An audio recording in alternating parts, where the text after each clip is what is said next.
Hey everybody, it's your friendly neighborhood game master Zach Hall here with part 2 of my live reaction / read through to the new classes found in the brand new Pathfinder 2nd edition core rulebook, Dark Archive. Yesterday, my look at the Psychic came out, so if you missed that, check the link in the doobie-doo. Check that out. Highly recommend, especially if you like this format of content, kind of these live reactions to pen and paper role-playing game stuff, specifically Pathfinder, since that's the game I'm playing and learning. Kind of has been what my channel's turned into. But I'm really interested in today's class, the Thaumaturge.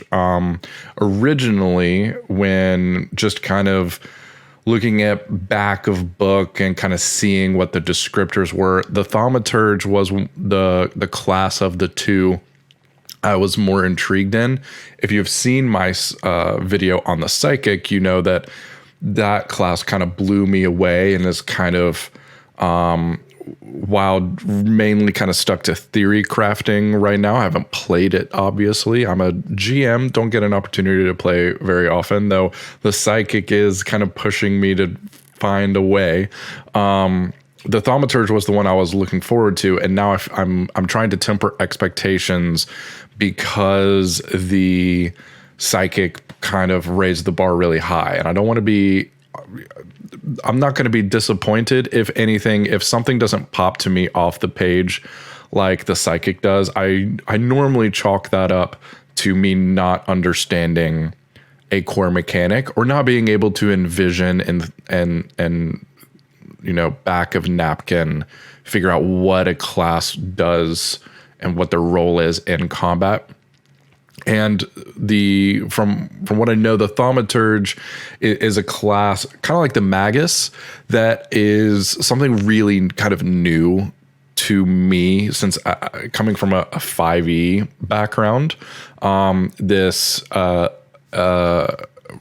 what I know, the Thaumaturge is maybe kind of like what I remember the 5e cleric being, a heavily armored melee magic user.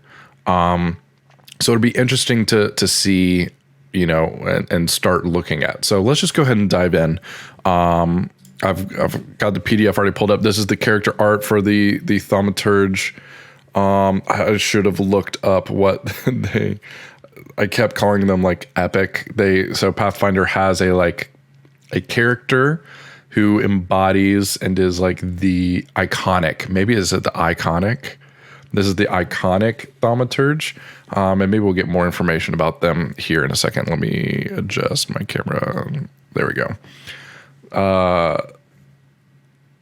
Learn more about the Thaumaturge iconic here.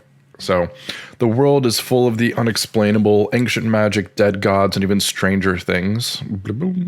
In response, you've scavenged the best parts of every magical tradition and built up a collection of esoterica, a broken holy relic here, a sprig of mistletoe there, that you can use to best any creature by exploiting their weaknesses and vulnerabilities. The mystic implement you carry is both a badge and weapon. Its symbolic weight, helping you bargain with and subdue the supernatural. Every path to power has its restrictions and cost, but you turn them all to your advantage. You're a Thaumaturge, and you work wonders. That tracks with like the premise of the Dark Archive, which I learned a little bit and talked to maybe the first 10 minutes or so of my Psychic video. I wasn't anticipating the Psychic video going for 2 hours long, so I just kind of cut it after that one class. But I ended up looking at some of the front matter for the Dark Archive, so learning about the Dark Archive as a former order, I guess you would call it, in the Pathfinder Society. So a Thaumaturge being someone who is kind of well-traveled, picked up things along the way, and grabbed the things necessary in order to kind of exploit weaknesses is really interesting. Not what I associate with Thaumaturgy, though I think it makes sense. Like if you've got a physical implement that connects you to everything, that is, I guess, Thaumaturgy at its most basic. So the Thaumaturge is a charisma class. So reminder the way I always explain it, charisma is not how well liked you are or how pretty or, you know, how well spoken you are. It's more a force of personality. Which hearing someone else, I forget who, but hearing someone explain that for the sorcerer as a charisma-based spellcaster kind of helped me. You know, I think there's something to be said for it being a force of will, though obviously will is not a attribute in D20 stuff like Dungeons and Dragons and Pathfinder. So charisma kind of being the closest, the bard kind of takes over of what you think charisma should be like, but it's not really that. Like you can have a soft-spoken or a quiet, high charisma character as long as they are finding other ways to kind of exude their personality and will, and that really the thing is people, or in this case, the world and reality wants to bend to the will of the high charisma spellcaster, ability user, etc. Let's look at the other stuff in the sidebar before moving on. So 8+ con, so you know, mid-range hit points, but definitely kind of hints to, you know, being in melee. Expert perception, expert in fortitude and will saves. Immediately trained in arcana, nature, occultism, and religion, and then you get 3+ your intelligence. I feel like it'll be interesting to see how necessary intelligence comes into play. Like if thaumaturges are gonna rely on things like recall knowledge that rely on their intelligence, this could easily become a pretty mad class. Multiple attribute necessary. Like you got to be. It'd be interesting to see. Do you need to be high in strength, constitution, charisma, obviously, and potentially intelligence for recall knowledge, and potentially wisdom for like your survival-y skills since you're so well traveled. I could see the Thaumaturge kind of needing to be good at everything. Trained in simple and martial weapons and unarmed attacks. And then trained in light and medium armor. During combat encounters, you use your implements and diverse arsenal of mystic tools and tricks to assisting in combat. Okay. Always presenting the right bane to exploit enemies' weaknesses or shield your allies against the supernatural. So immediately, like a support caster user. Interesting. So during social encounters, you understand and nudge the social connections between people, much as you strive to understand the larger ties between mysteries and concepts. This helps you to find common ground when negotiating between the mundane and supernatural, or even to play one side against the other. So you are like, I mean, obviously being high charisma, you're going to be involved in social encounters. While exploring, you investigate unexplainable phenomena around you, taking appropriate precautions to ward yourself and your allies against paranormal threats. Where necessary, you create your own path through the unknown. We'll see what that looks like. In downtime, you research deeper into the supernatural mysteries you discovered on your last adventure to see how they can be applied in the future. You dust off relics, cultivate herbs, or forge trinkets, updating your collection of scavenged supernatural tools after each new threat you encounter. You return or call in favors with other people, strange creatures, and mystical forces. Now that last sentence is super interesting, especially because they call out calling in favors for strange creatures and mystical forces. So it makes sense that a high charisma supernatural fighter is like, you might run into situations where you are, negotiating and like creating a relationship with the supernatural itself. Maybe having a thaumaturge with like maybe somewhere in your background, like you're friendly with like a hag or something like that would be pretty cool. So you might prepare for the worst while improvising as necessary, impressing your allies when you're able to take anything fate throws at you. Assume everything is connected on a deeper level rather than be content with what you find on the surface, and obsess over a certain supernatural phenomenon attempting to tie everything back to it. Others probably look to you to learn the weaknesses of a supernatural threat when one rears its head, sure. Even when your explanations are invented on the fly, they just seem to work. Rely on you to come up with a solution when the situation seems hopeless, and mistake you for a common wizard or magician.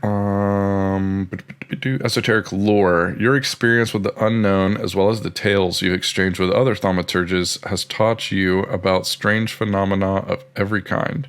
You become trained in Esoteric Lore, a special lore skill that can be used to recall knowledge regarding haunts, curses, and creatures of any type, but can't be used to recall knowledge of other types. Unlike a normal lore skill, you use charisma as your modifier on Esoteric Lore checks. So that answers the big question I had. I kind of assumed that recall knowledge was going to be a big part of this class, and it is, but they give you kind of an out from needing to really beef up your intelligence score, letting you use charisma for this special lore check. And you automatically level that proficiency up, but so that you are already legendary in it by 15th level, already expert at 3rd, so you don't have to commit your skill increases to it. Bit of a workaround. I mean, it totally works. I think it's interesting, but yeah, gets around that to where your intelligence isn't going to need to be super high. If anything, you lean onto this improvisation thing where it seems like you're incredibly smart, and you are, but it's more like you've just stored knowledge from your travels, and then you just kind of bullshit your way through like the moments that aren't like immediately recallable to you. But because you are so charismatic, the reality bends to your will is basically what it seems like we're kind of chasing down here. So your first implement in Esoterica. Your implement is a special object of symbolic importance, your badge as you treat with the supernatural, and a powerful tool if things turn violent. Choose an implement from the options presented on page 36. Okay, so that's in a couple pages. We might have to skip up there to read about the implements. And holy shit.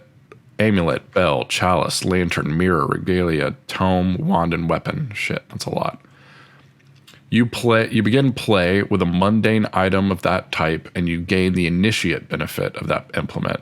While an implement is useful to you, it typically has no value if sold.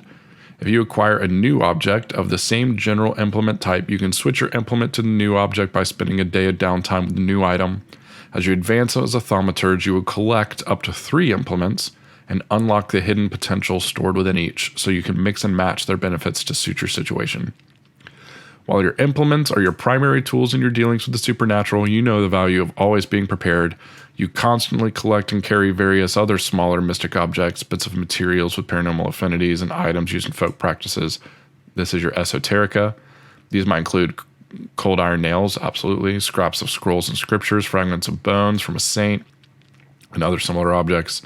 You keep your Esoterica in easy-to-access places on your person, and are well-practiced in brandishing your implement and Esoterica together, so you can draw and use Esoterica with the same hand you're using to wield an implement. Cool. So getting around the hand mechanics, letting you basically do what you need to do without seriously nerfing your action economy. Having, 1, 2, 3, 4, 5, 6, 7, 8, 9 implements to choose from based on what we saw with the psychic. You start with an initiate bonus or initiate benefit. I bet that levels up at least twice from initiate to like there's level 1, level 2, level 3. Maybe you get the second implement you pick only goes up to level 2. The third, you only get the initiate benefit. Probably my guess. That way it doesn't matter which one you pick and what order you pick them in. You might get an ability later on to change that up during, like you could almost retrain, but it takes time and an investment. But that's a lot of customization. You know, even a Thaumaturge is going to be difficult to necessarily pin down. Like not every, so there's going to be so many options. Thaumaturgists are going to be pretty unique. Unique is a binary. You can't be pretty unique. They're going to be pretty, there's going to be a wide range of thaumaturgists out there, you know? So exploit vulnerability. You know that every creature, no matter how obscure, has a weakness. By identifying and empowering the right object, you can strike down even the most resilient monsters. You gain the exploit vulnerability action is an Esoterica trait, which probably means you got to have some Esoterica in hand, but you can pull that out and use it with your implement, which we just read, manipulate, and thaumaturge traits once per round. You got to be holding your implement. I imagine that's just going to be default state. You scour your experiences and learning to identify something that might repel your foe. You retrieve an object from your Esoterica with the appropriate supernatural qualities, and then use your implement to stoke the remnants of its power into a blaze. Select a creature you can see and attempt an Esoteric Lore check against a standard DC for its level. As you retrieve the right object from your Esoterica and use your implement to empower it, you gain the following benefits until you use exploit vulnerabilities again. Let's start with success. On a success, you recall an important fact about the creature, learning its highest weakness or one of its highest weaknesses. It has multiple, but not its other weaknesses, resistances, or immunities. You can exploit either the creature's mortal weakness or personal antithesis. What is personal antithesis? Your unarmed and weapon strikes against the creature also become magical if they weren't already. On a critical success, you remember the creature's weaknesses. As you empower your Esoteric, you have a flash of insight that grants even more knowledge about the creature. You learn all of their creature's resistance, weaknesses, and immunities, including the amounts of resistances and weaknesses, or any unusual weakness or vulnerability, such as what spells will pass through a golem's anti-magic. I appreciate them spelling that out because I absolutely see some GMs out there being stingy with the knowledge. But like, no, if they critically succeed on their Esoteric Lore check, just fucking give them everything. You can exploit either a creature's mortal weakness or personal antithesis. See below. Okay, so we're coming up to that at some point. You're unarmed, also become magical. On a failure, you just recall a salient weakness about the creature, or failing to recall a salient weakness against a creature, you instead attempt to exploit a more personal vulnerability. You exploit only the creature's personal antithesis. You're unarmed and weapon strikes are also, they become magical regardless. Critical failure, you get nothing. You're distracted while finding your Esoteric and you become flat-footed. Yikes. So, okay, here's a mortal weakness and personal antithesis. Mortal weakness is, their mortal weakness is their actual like physical body, and weaknesses. Your unarmed and weapon strikes activate the highest weakness you discovered with exploit vulnerability, even though the damage type your weapon deals doesn't change. This damage affects the target of your exploit vulnerability as well as any other creatures of the exact same type, but not just other creatures with the same weaknesses. For example, when fighting a pack of werewolves, you might use silver shavings or crushed moonstone to deal damage that applies their weaknesses to silver to your attacks against any werewolves, but you wouldn't apply this damage to any other monsters with a weakness to silver tracks. Personal antithesis, you improvise a custom weakness on a creature by forcefully presenting and empowering a piece of Esoterica that repels it on an individual level. For instance, against a tyrant, you might produce a broken chain that once held captive. This causes the target creature and only the target creature to gain a weakness against your unarmed and weapon strikes equal to 2 plus half your level. Cool. So lots of options. You obviously are hoping for success or critical success against your target. So you're learning about hopefully some big weaknesses, but they give you the option of going with the personal antithesis route if you're fighting a creature that doesn't have any inherent weaknesses that you can exploit. And so you can get that basically create your own weakness 2 plus half your level, which I believe in Pathfinder rounds down. I'm 80% sure in Pathfinder you round down. So at level 1, that's 2. At level 2, it becomes 3. Let's look at the key terms really quick. Esoterica trades present in many Thaumaturge feats and class features. Abilities out of the Esoterica trait require you to be in possession of your Esoterica to use them. So normally you're assumed to always have your Esoterica with you, but in some rare instances you might either not have them on hand or have your gear stripped from you. Several feats allow you to prepare temporary items. Much like the infused items created by alchemists, these temporary items last only a short time before becoming useless. They can't be sold. If they don't specifically last how long it lasts until the next time you make your daily prep. Any effect created by the temporary item also ends at that time. Okay. So, and then implements empowerment. The power of your implement can also be turned to the more common task of combat. Its power adding to and amplifying the effects of runes and other magical empowerments. When you strike, you can trace mystic patterns with an implement you're holding to empower the strike, causing it to deal 2 additional damage per weapon damage die. Channeling the power requires full use of your hands. You don't gain the benefit of implement's empowerment if you are holding anything in either hand other than a single one-handed weapon, other implements, or esoterica. And you must be holding at least one implement to gain the effects. Okay, cool. So giving you a little bit of giving you a boost there to damage to probably help offset some strength, probably being your... Honestly, I would probably prioritize dexterity over strength and go with agile weapons. Since you're only going to have a weapon in one hand, you might as well go for like an agile weapon to reduce your map in some instances. I haven't seen the full action economy yet for a Thaumaturge, but we're already getting to we'll see what the implements actually do. I'm going to skip to that next, but it does kind of... Either the implements each have like a specific action that they can do.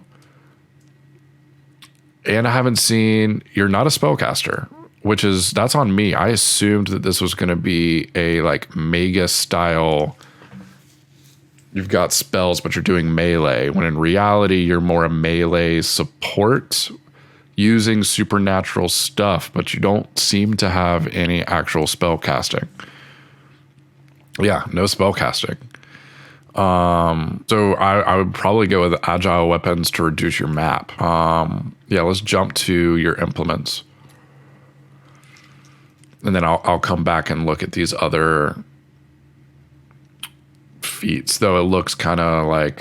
So you can intensify. It looks like there might be an intensifier with your implement at level 9. That will probably be in those descriptions. You add your second implement at 5th level. You gain the initiate benefit of that second new implement, and then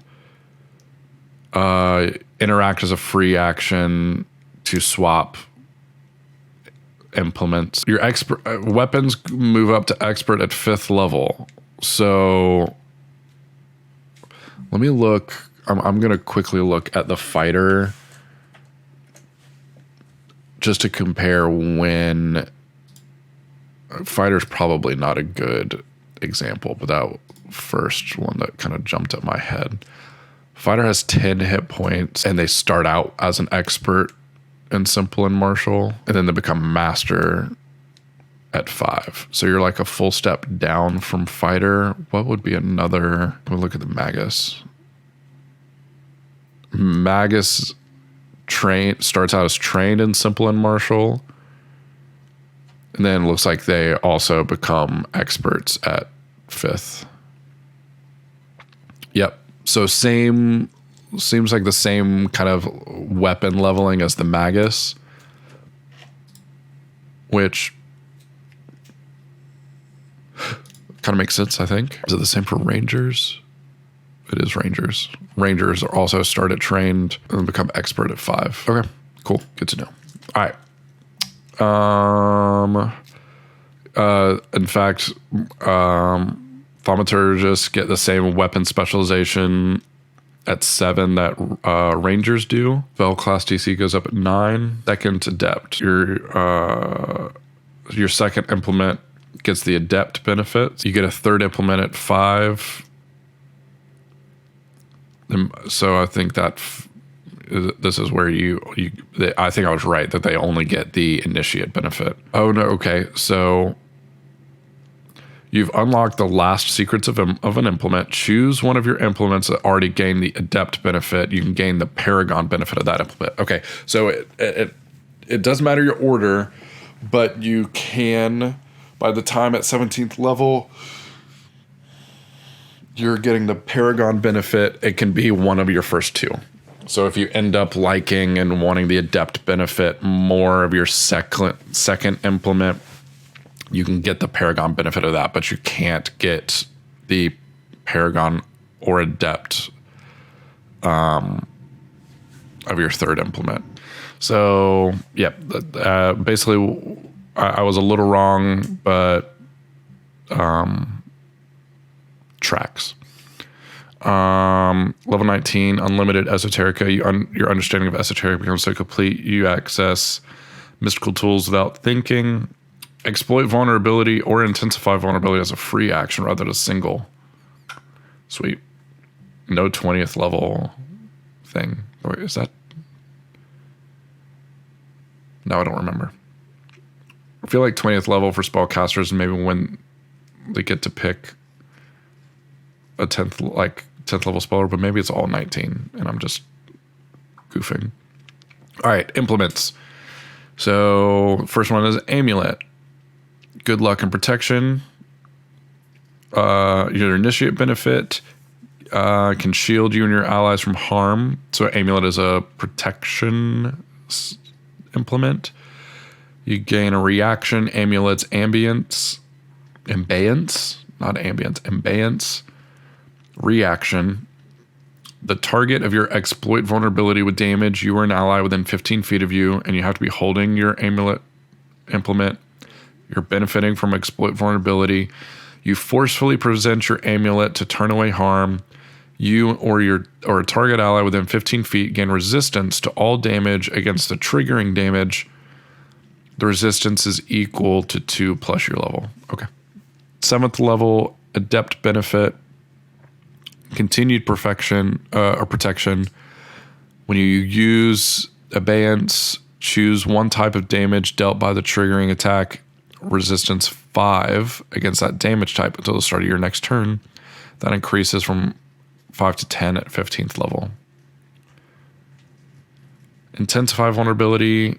You can intensify it to gain a +2 status bonus to AC and saves against the target of your exploit vulnerability. 17th level.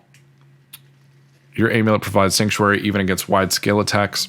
When you use amulet's abeyance, you target yourself and all allies within 15 feet. Each target gains both the initial resistance against the triggering damage and the lingering resistance from your amulet's Adept benefit. The allies of your lingering resistance, each target can separately choose the damage they want to gain lingering resistance again. Cool. So kind of a shield, definitely a support item, defensive support item. Simple. Bell symbolizes the power that sounds and emotions hold over others, soothing or startling. Any portable musical instrument that's played with one hand. Bell implements are associated with the astrological signs of the daughter and the blossom. So the Initiate benefit, you get the ring bell reaction. The target of your exploit vulnerability makes a strike or cast a spell that would affect you or one of your allies. It's you or you're holding it, and the triggering creature has to be within 30 feet of you. Your implement sings out abruptly, disrupting your foe. The piece played depends on whether the trigger was a strike or spell, and it applies to the triggering strike or spell except where otherwise noted. So you can distract when it's a spell. Target must succeed at a fortitude save against your class DC or become stupefied 1 until the end of your next turn, 2 on a critical failure, which is awesome. The target doesn't have to attempt a flat check to avoid losing the triggering spell, but the Discordant Ring does lower the spell attack roll or spell DC of the triggering spell from stupefied. Lower the spell attack roll. Okay, so they still get to cast the spell, but either the D20 attack roll or the hang on. So does that mean? Oh, I forgot. The opponents don't roll. So if the targeting creature, yeah, that tracks. So they're not trying to avoid losing the spell, but your distraction does lower. Stupefied causes the ensuing rolls for the spell to be lowered. I think it's a -1. Triggers strike, Discordant Harmony, succeed a will save against your class save, or become your choice of enfeebled 1 or clumsy 1 until the end of your next turn. I'd imagine enfeebled or clumsy, similar debuff to stupefied when it comes to like actually rolling to hit. Adept Benefit. The conditions from Ring Bell last 3 rounds instead of 1 round. So they stay stupefied, enfeebled, or clumsy for 3 rounds, which is, I mean, that's a big debuff. To intensify, when you successfully strike the target of your exploit vulnerability, your Bell implement plays a haunting tone and the creature takes a -2 status penalty on saves against your Ring Bell for 1 round, or -3 on a critical hit. So using Bell, you can attack, or you can strike, you can exploit vulnerability, strike, and then hopefully if they are, it says you could use it on one of your allies. What it doesn't say is the range an ally has to be in. Where on the last one it said an ally within 15 feet of you. For the amulets that have to be within 15 feet of you, they don't specify in Bell, unless I'm missing something. The triggering creature has to be within 30 feet of you, but it doesn't say. I guess it doesn't, because it's not really about whether the strike or cast a spell lands. It's just the enemy, the target, has to be within 30 feet of you, but they could be striking someone that's 60 feet away from you. But it's just the fact that they're making a strike or casting a spell. I'm tracking now. So if the Paragon Benefit, you can affect many O's with ease. All the condition values from Ring Bell increase to 2 instead of 1, or 3 instead of 2. Ring Bell can trigger off the spell or strike of any enemy, not just the target of your exploit vulnerability. However, in that case, the condition lasts only until the start of your next turn. Trade-offs, but cool. Chalice. Your chalice, maybe it's traditional copper goblet, but it could also be a small amphora, polished gourd, or even a hollowed out skull. Initiate benefit. While holding, you drink from it or feed its liquid to an ally to improve their health. You gain the drink from the chalice action once per round. You have to be holding it. You can choose between 2. Sip. Temporary hit points equal to 2 plus half your level that lasts until the end of your next turn. Or drain. Drinking deep instead heals the drinker 3 hit points for each level you have. After the chalice is drained, it's left with only its slowly collecting dregs. The chalice can't be drained again, though it can be sipped from. If 10 minutes pass without anyone drinking from the chalice, it refills itself and can be drained again. If The drinker has negative healing. It can still heal in this way, and the effect has the negative trait instead of healing a positive. Really cool healing, especially since, I mean, if you wanted to play a non-spell casting healer, Thaumaturge seems possible, especially if you focus on battle medicine and for your skill levels up and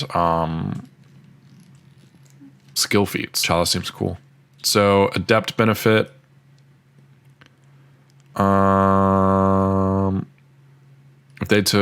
If you were allied to piercing or slashing damage from a critical hit or persisting bleed damage, drink from the chalice grants that injured creature greater restoration to make up for his lost vitality. So if those things happen, you get to add your charisma modifier and your whole level to hit points gained on a sip. And when drained, it's 5 hit points instead of 3 for every level you have. To intensify, if you succeed at a strike against the target of your exploit vulnerability, you increase the effect if someone drinks from the chalice before the end of that turn. Add an additional half of your level to the temporary HP if they sip, or add your level to the HP regained. So it'd be 3 times your level plus your level, following order of operations. If they drain, isn't cumulative if you hit with more than 1 strike.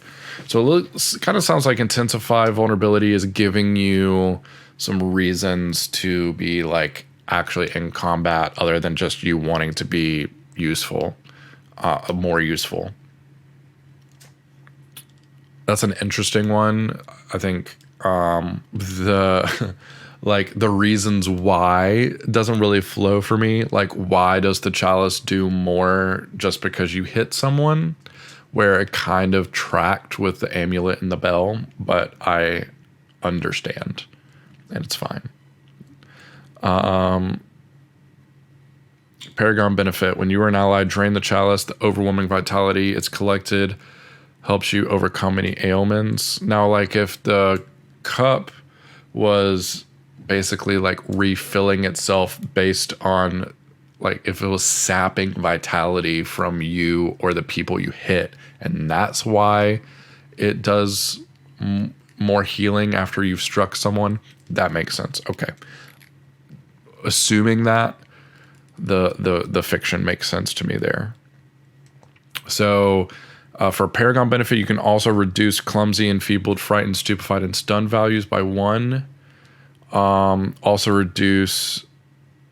The drinker also reduces its drained value by 1, but it can only reduce the drained condition by drinking from the chalice once per day. In addition, chalice attempts to counteract all poisons, diseases, and curses using half your level rounded up as the counteract level and your class DC minus 10 as the counteract modifier. If your chalice fails to counteract a given affliction for a drinker, it can't attempt to counteract that affliction again until midnight. Okay. Cool healing. Lantern shines the light of revelation to part shadows and expose truth. They're associated with the hero's suit of stars and astrological signs of the lantern bearer and the archer. While you hold the lantern, its burning light leaves secrets no place to hide. You can light or extinguish your lantern as a free action once each turn with nothing but a thought. Has a concentrate trait. Lantern shines bright light out to 20 feet and dim light out another 20 feet. Traits. Reveal the unseen. You and your allies in the lantern's area of bright light gain a +1 status bonus to visual perception checks to notice anything that is also within the bright light, and a +1 status bonus to checks to recall knowledge against creatures with the bright light, as the light exposes their true natures during exploration. Even if you aren't searching, the GM rolls a secret check for you to find traps, environmental hazards, haunts, and secrets, such as secret doors. Rolls each time a given hazard or secret comes within 20 feet of you and within the lantern's bright light. Okay, interesting. Could see this being one that maybe, I don't know, interesting. I think the recall knowledge status bonus is going to stack on top of your esoteric lore because they specifically call out that you are still recalling knowledge is the actual action. So giving yourself a +1 bonus to recall knowledge to be able to use exploit vulnerability is nice. Probably the biggest bonus with the lantern. And then the secret stuff, the secret check the GM rolls is nice, especially if you end up, if you're doing a big dungeon dive, or if you're playing, or if you're playing a dungeon exploring adventure or adventure path. I think Lantern would be really beneficial. Lantern definitely has some swing in usability depending on your game, for sure. So at Adept, the bright light increases 30 and 30, and invisible and ethereal creatures within the bright light become visible, though they're still concealed. This doesn't give you any special ability to affect a creature on the ethereal plane, but it still ensures that you're aware of the creature's presence. Okay. To intensify vulnerability, no shadows in your secrets enemies can hide. Status bonus from the lantern's initiate benefit increased to +2. Creatures take a -2 status penalty to deception checks and stealth checks as long as they're within the lantern's light. Creature can't be concealed while in the lantern's light, though it can still potentially be hidden or undetected using cover or means other than the concealed condition. Okay. Paragon 40 and 40. Any illusion or transmutation that comes within the bright light, the GM rolls a secret counteract check for the purpose of determining if you and others can see through it. Okay, cool. I still think the lantern is really, really specific to the character, like the character concept that you've come up with, and the adventure that you're on. So I would definitely, true for all characters and probably true for all implements, but definitely have a conversation with your GM, or if you're the GM, with the player, and let them know what kind of adventure they're going to be in, and make sure they are aware of the other members in the party to know, like, okay, is the Thaumaturge going to be the real face of the party, or is there going to be potentially another face, like a rogue, gunslinger, bard, that would allow a Thaumaturge to potentially take other things? Because if your party has a rogue and a bard, I don't see the lantern being super useful, because the rogue's going to be looking for traps and secret doors, and the bard is going to be, going to be able to potentially see through deception and that kind of thing. Obviously, the lantern does some other stuff, like revealing stealth things that it's not built into the others, but seems like a potentially weak choice, unless I'm just failing to see.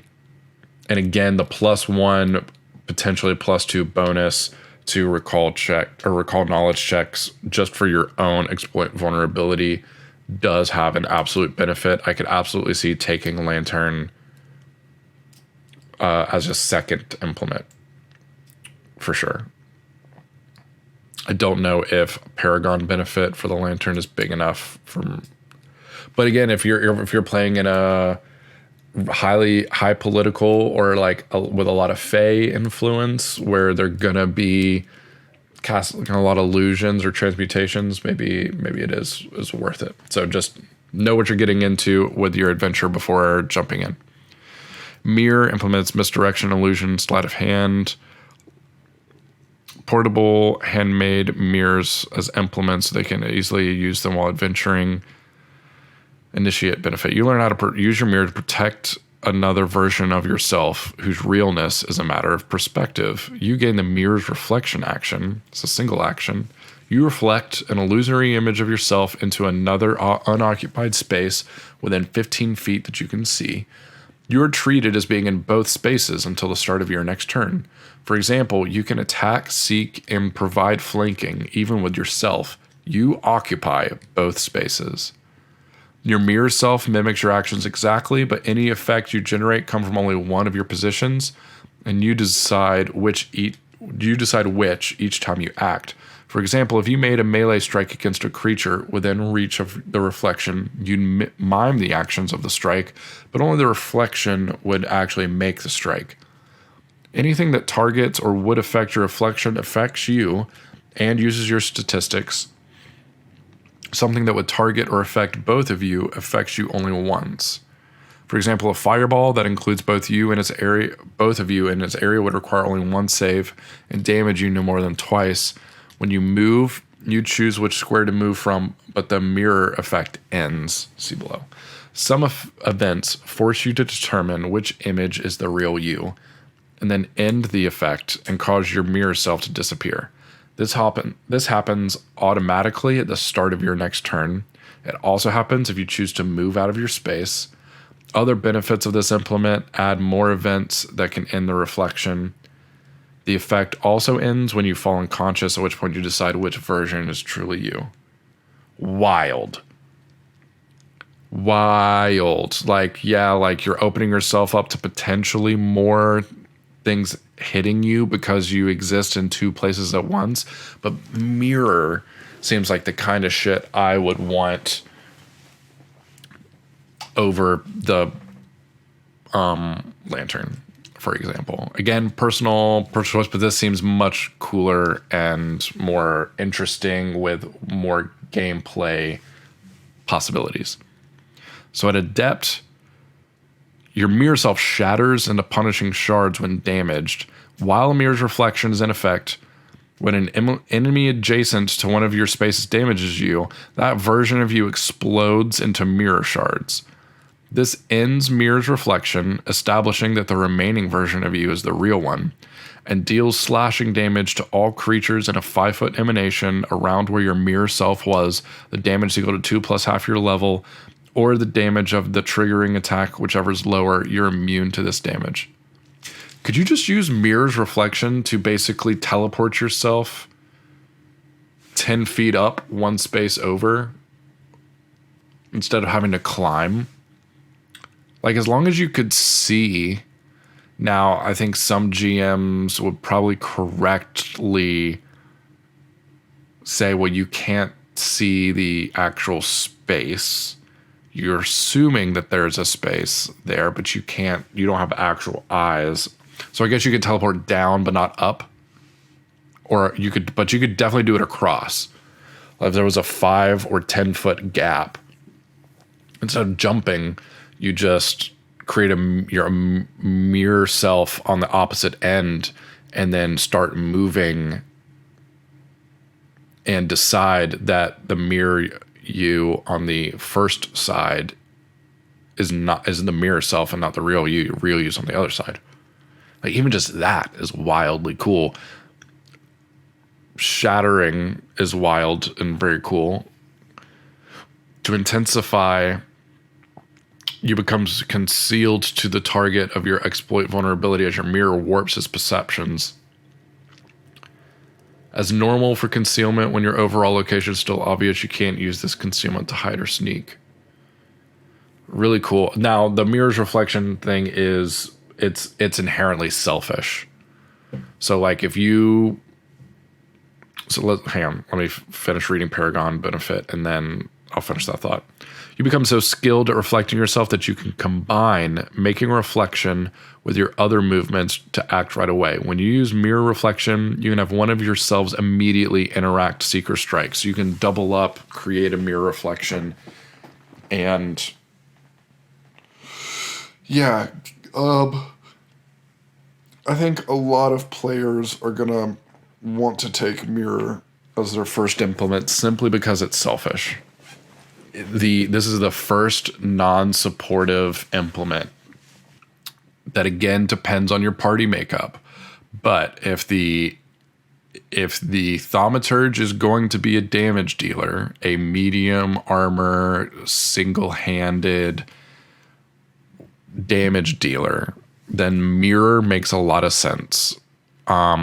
Assuming there are other party members to make up for the lack of support. But if you're a damage dealer and you don't need to be supportive as well, Mirror is a really cool implement to take. I really like it. That makes others seem pretty tame in comparison, though I like obviously supportive stuff is less flashy than stuff like Mirror. Okay, so Regalia, I'm just going to assume this is going to be some benefit, some bonus to things like Deception and Persuasion. And maybe you can like basically like get group persuasion as a easy feat or effect, basically replicating that feat. We'll see. So Initiate Benefit, while you hold the Regalia, you gain an Air of Authority. You just by holding it, you gain a +1 circumstance bonus to Deception, Diplomacy, and Intimidation checks. Allies who can see you can use Follow the Expert to follow you, even if you're only trained in a skill and not an expert. And when they do, this bonus they gain is +1. Tight. When you're holding your Regalia, you gain an inspiring aura that stokes the courage of you and all allies within a 15-foot emanation who can see you, granting them a +1 status bonus to saving throws against fear. At the end of your turn, at the same time, you would reduce your frightened value by 1. You reduce the frightened value of all allies within your inspiring aura by 1. Your aura has the emotion, mental, and visual traits. Cool. Definitely a very useful Initiate Benefit if you are the face of the party. At Adept, those bonuses increase to +2 as long as you have master proficiency in each skill. So it does depend, getting the full use out of Regalia, it does depend on you investing some skill levels up into those skills. In fact, it might not even be assumed that at 7th level you could have master proficiency in all of those. So it applies to all of them, but only the ones you have master proficiency in. So you're probably choosing between, you probably have Diplomacy. You're probably choosing between Deception and Intimidation, depending on your character concept. +2 circumstance bonus. Ooh, and then your Follow the Expert bonus grows depending on your proficiency in the skill that they are following you in. Very cool.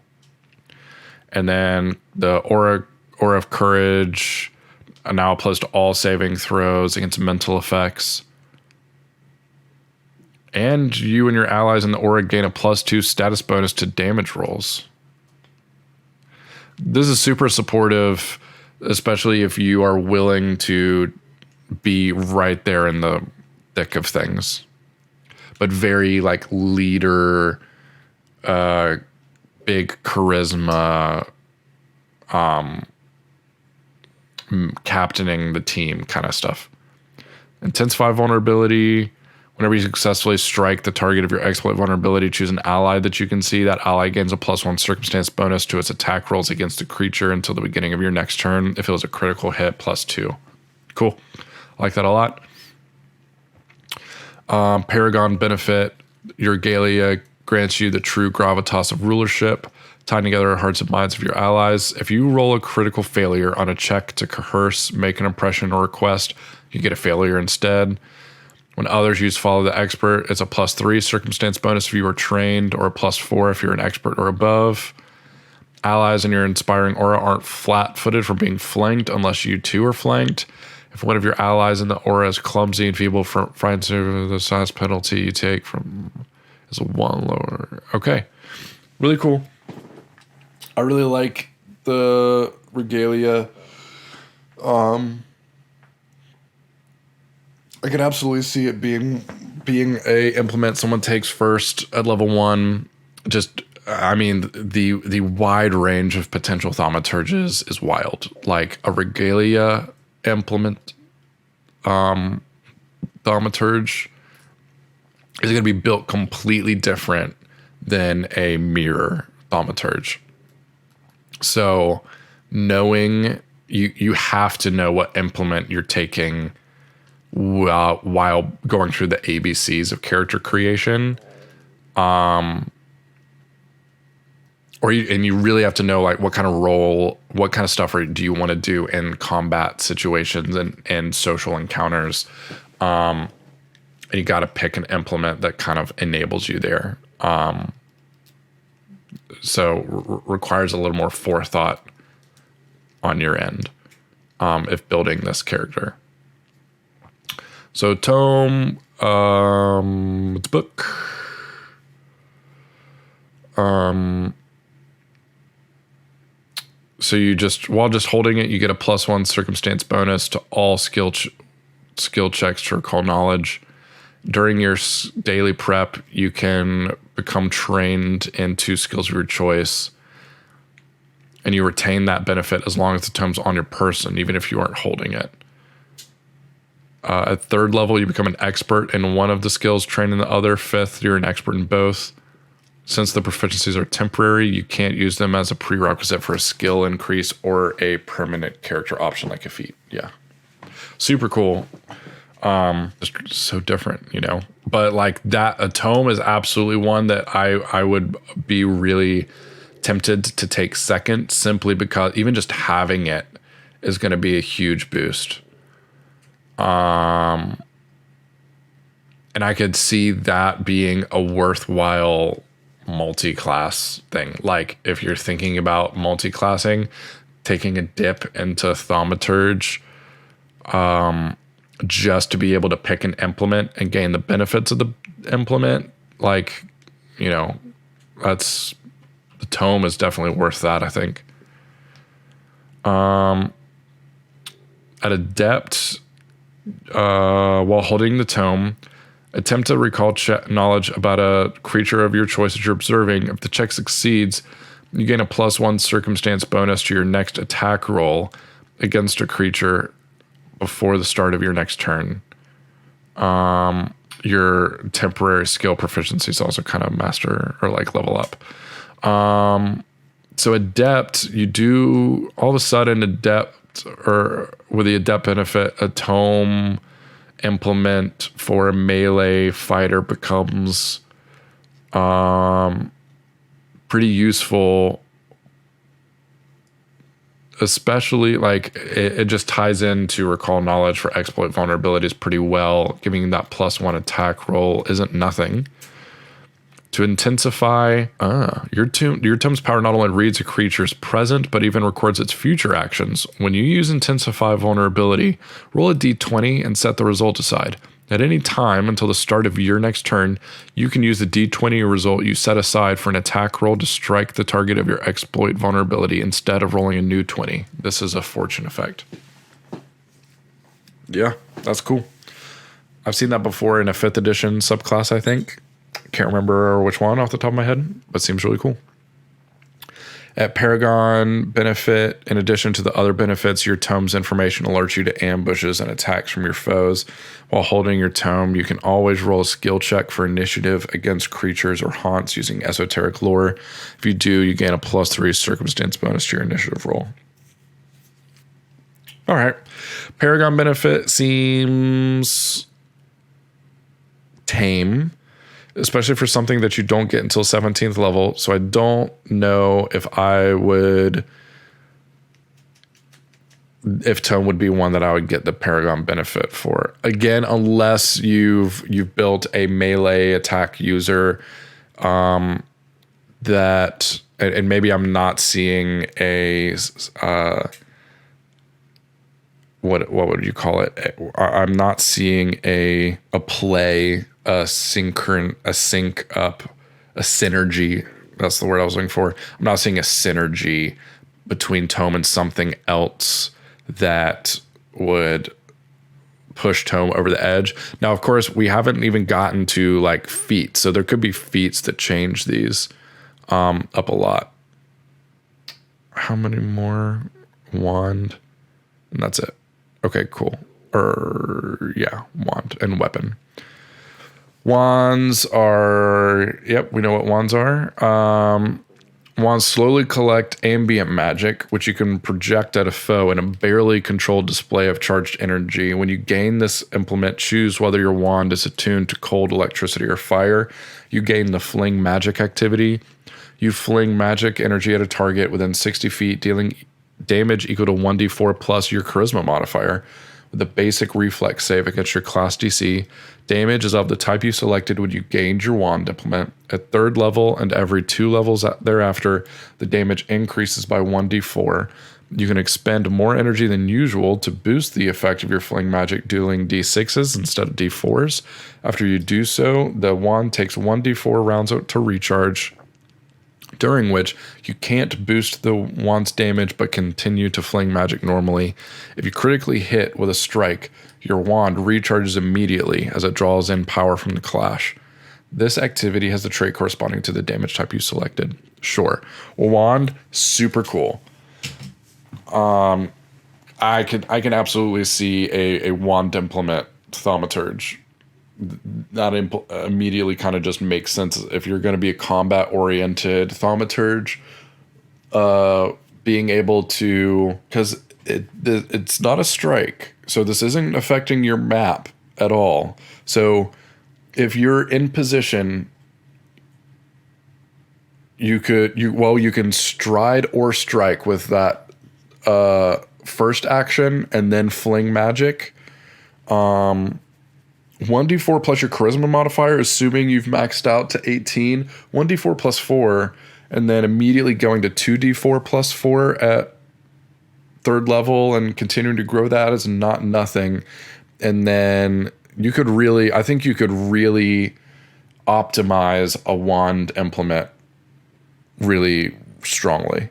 Now, obviously, like, there are going to be creatures that have resistance to the magic, which is kind of like the flip side. But I think it's worth it.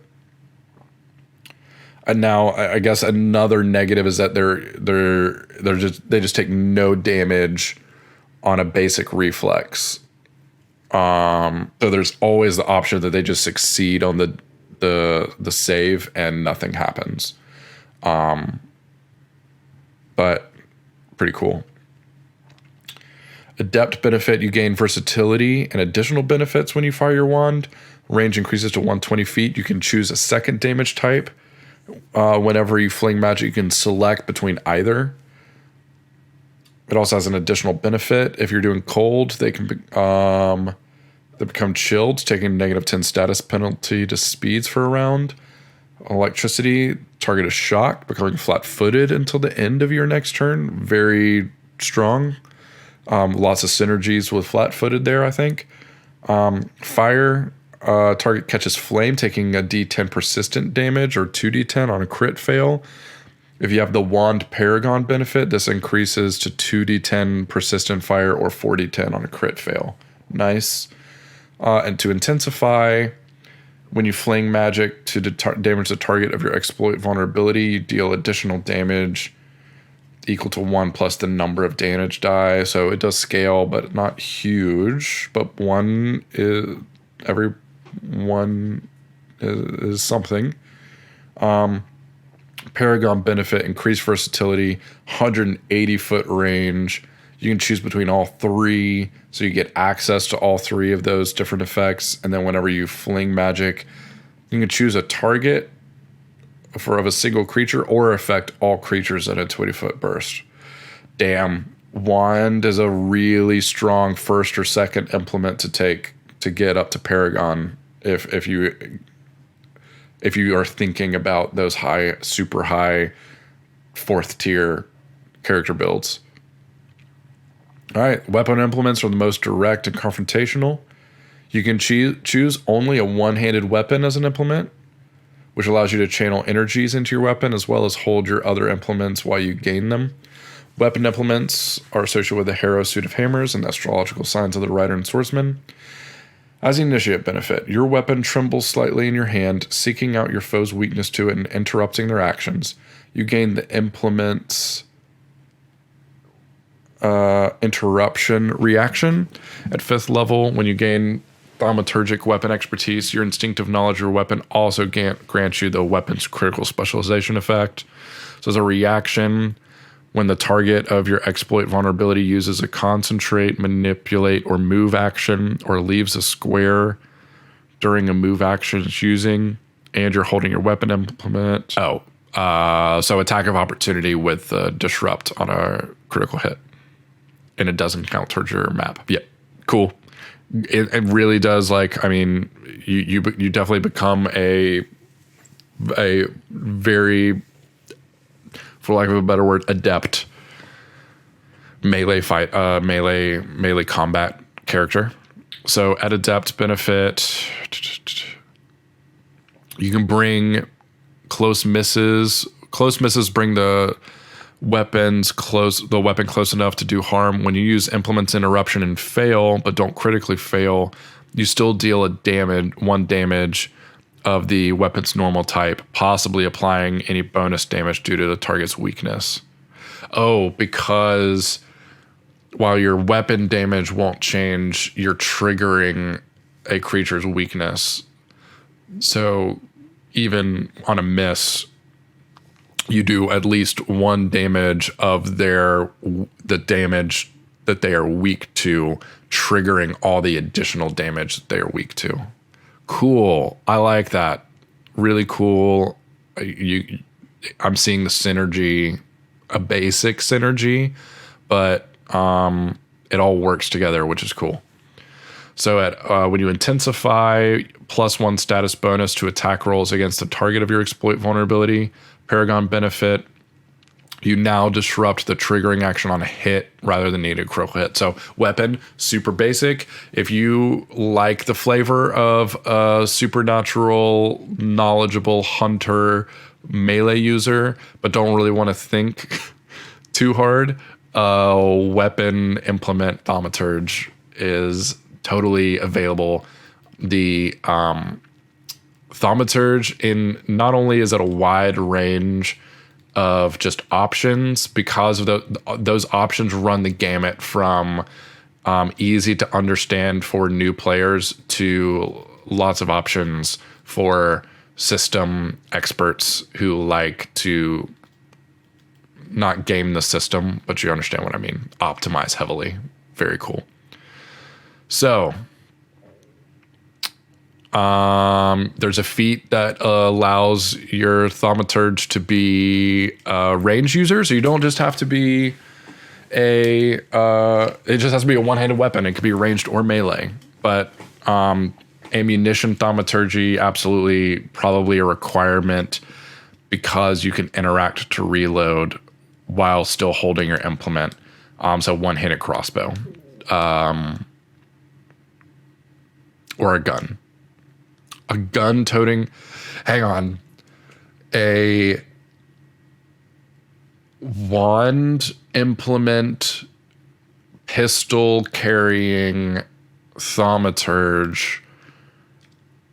That's pretty close to, that's a very early stage Harry Dresden build. Being able to fire a pistol while also just like rattle off some quick fire magic. Yeah. So diverse lore, you can take a -2 penalty to your esoteric lore recall knowledge.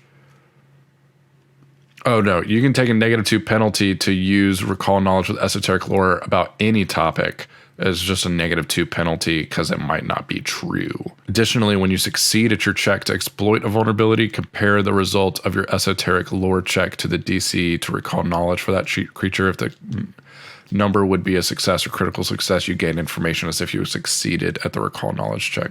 I don't understand that second bit. Like, wouldn't compare the result of your esoteric lore check. Okay, when you succeed at your check to exploit a vulnerability, compare the result of your esoteric lore check, which is what you just did, to the DC to recall knowledge for that creature. Oh, okay. So it's just because the recall knowledge esoteric lore check is just against a standard DC for the level. But if a creature happens to have a recall knowledge DC, you also gain that information, which you normally wouldn't get with the esoteric lore recall knowledge, because that's just to exploit a vulnerability. I think I've got that right. See, that like that's a tag on, not necessarily why you're getting the diverse lore feat. Divine disharmony, religious object. Roll your choice of a deception or intimidation check against the will DC of a creature you can see within 60 feet. If the creature is particularly devoted to a deity, such as a cleric, celestial, monitor, fiend, or other creature with divine spells, you gain a +2 circumstance bonus to your skill check. On a critical success, creature's flat-footed to your attacks until the end of your next turn. On a success or flat-footed, end of your current turn. So that one's a campaign-dependent feat. If you know you're going to be going up against religious type folks, then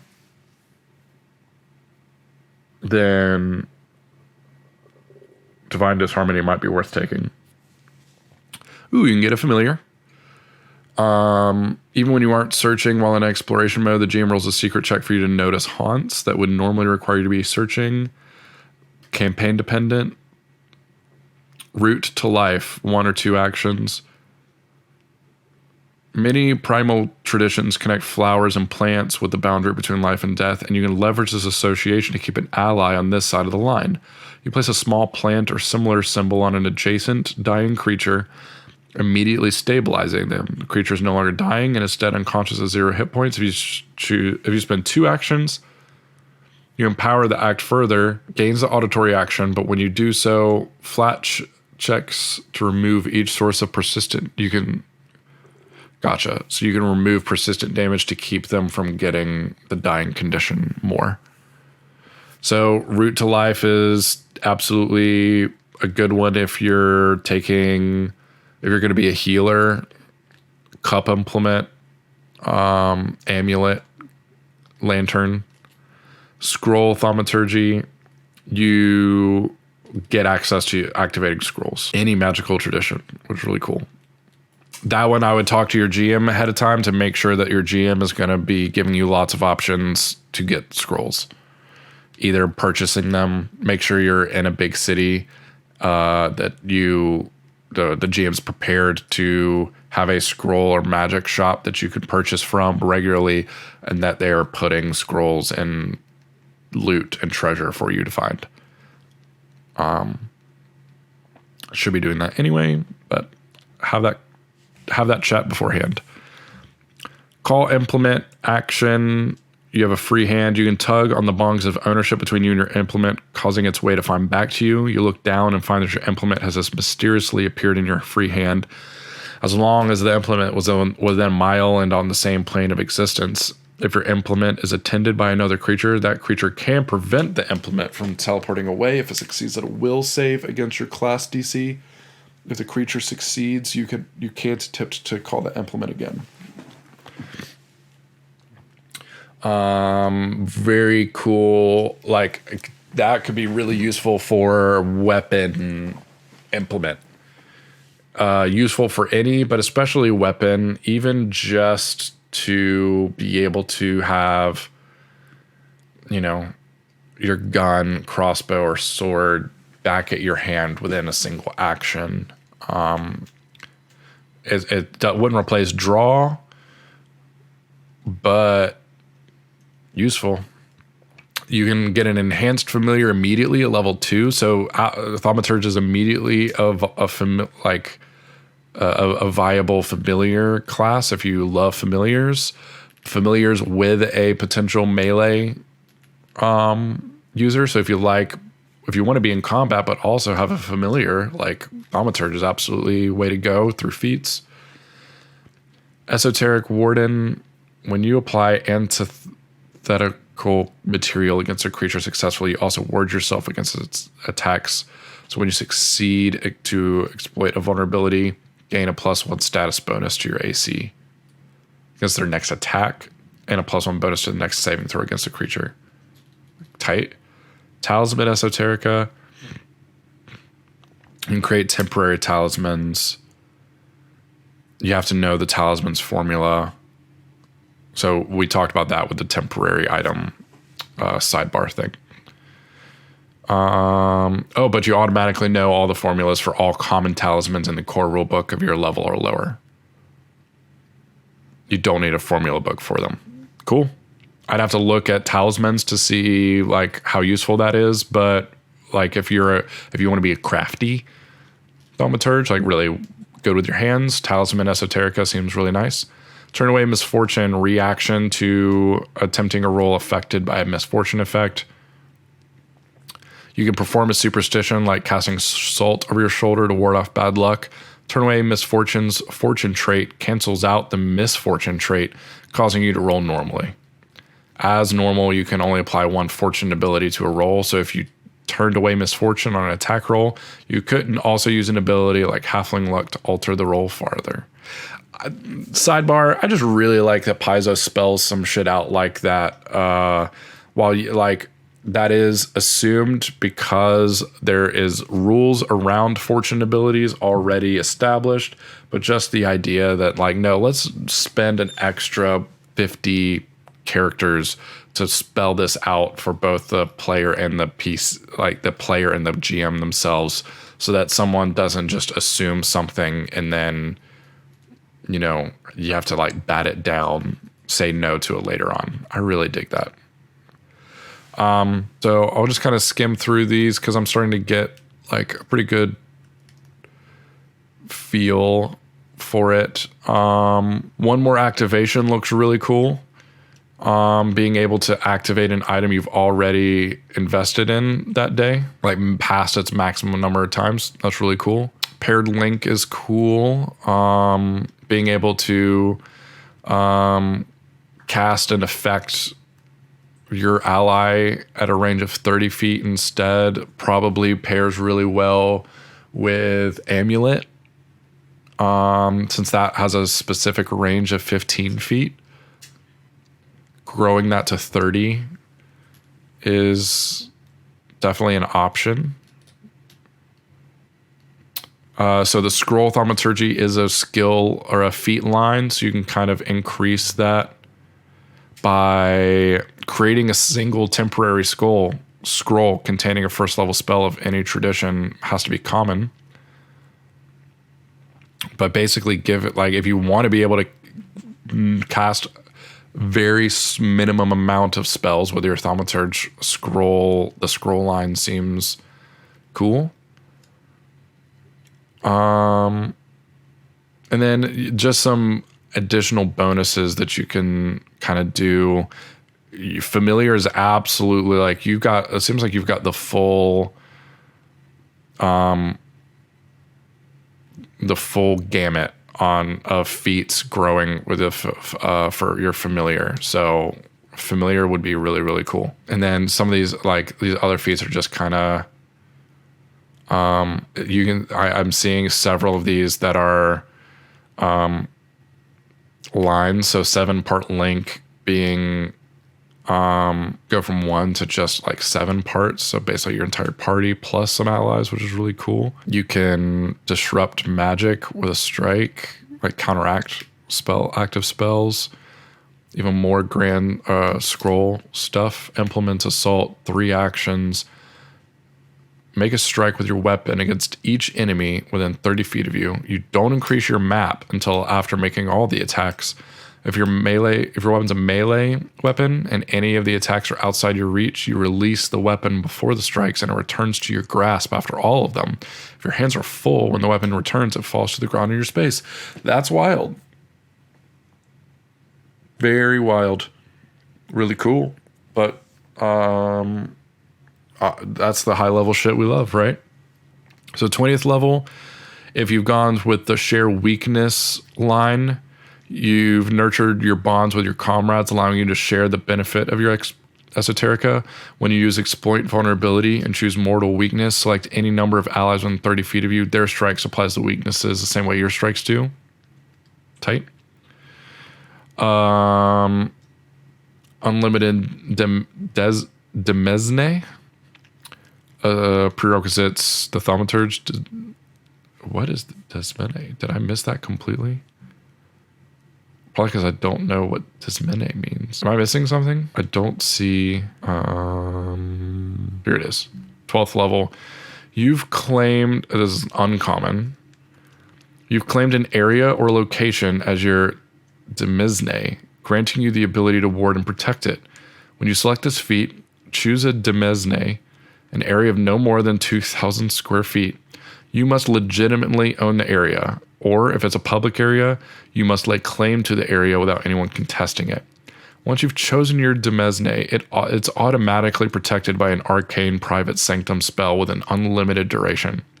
Heightened to have your level rounded up, and using your Thaumaturge class DC in place of a spell DC if necessary.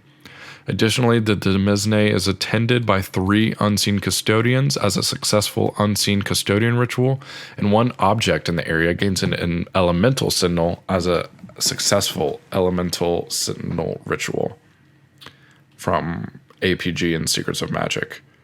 That's really, really cool. I wouldn't have, my eyes scanned over that completely, but this now at Unlimited, it now expands to 10,000 square feet, and you can call your Demesne forth once per day. It has the effects of Resplendent Mansion, except that it conjures your Demesne from its previous location, with all the benefits of Thaumaturge's Demesne in addition to those of the spell. Wow. I mean, that is so full of RP.